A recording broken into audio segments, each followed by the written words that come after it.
भगवान उसके यहाँ भोजन पाते हैं। अच्छा, कर्माबाई कहते तुम्हारे हाथ नहीं है, जगन्नाथ भगवान के हाथ नहीं है, तुम कैसे पाओगे? तो कर्माबाई अपने हाथों से भोजन कराती है। एक दिन क्या हुआ, लेट हो गया और खिचड़ी चढ़ा गई और कीर्तन बहुत सुंदर करती थी।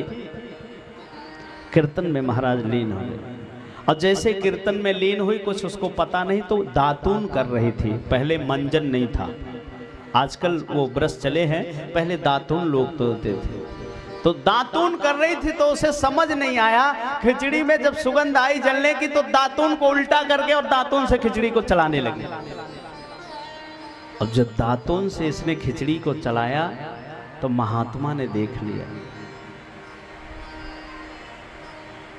महात्मा ने जब देखा तो महात्मा कहता है, अरे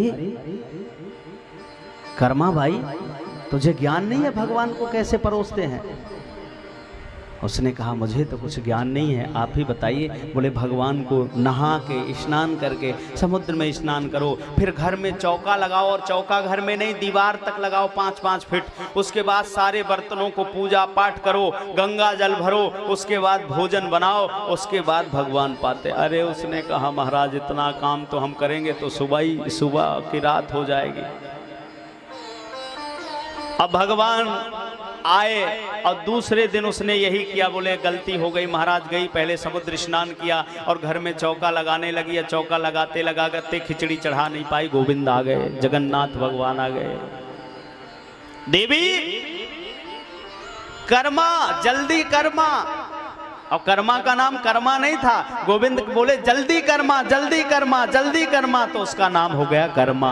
अरे जल्दी कर, मेरी आरती होगी, पुजारी लोग मंदिर खोलने वाले होंगे और मैं तेरी खिचड़ी के चक्कर में लेट हो जाऊंगा। उसने कहा, आज तो खिचड़ी बनी नहीं। क्यों?